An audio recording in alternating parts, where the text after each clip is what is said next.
Ward number 8 માં આવેલ Parimal school કાળા રોડ ઉપર ત્યાં કાપલીઓ ફાયડા વિના ભારતીય જનતા પાર્ટીના મોનોગ્રામવાળા લોકોને અંદર જવા દેવામાં આવતા.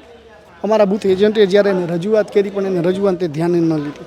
બૂથ એજન્ટે મને ફોન કર્યો કે આવી પરિસ્થિતિની અંદર આ અધિકારીઓ જે પ્રિસાઇડિંગ ઓફિસર છે કોઈનું માનતા નથી, પોતે દાદાગીરી કરી રહ્યા. તમારે દાદાગીરી કરવી હોય તો ખેસ પહેરી લ્યો ને.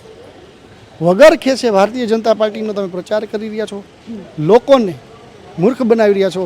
આજે લોકશાહીની જ્યારે હત્યા થઈ રહી હોય ત્યારે આ લોકશાહીની હત્યા ન થાય એ ખાસ ઉગ્ર અહીંયા રજૂઆત કરી. મેં અધિકારીને પણ સૂચના આપી, ઉચ્ચ અધિકારીને પણ કીધું જો આવનારા બપોર સુધીના સમયમાં જો આને આવી પરિસ્થિતિ રહી તો અમે ચૂંટણી પંચથી માંડીને દિલ્હી સુધી પણ રજૂઆત કરવાની થશે તો અમે અમારી રજૂઆત કરશે. આવા પ્રિસાઇડિંગ ઓફિસરો જ્યાં સુધીની સિસ્ટમની અંદર છે ત્યાં સુધી લોકોને પણ દાદાગીરી કરીને બીવડાવતા હોય છે.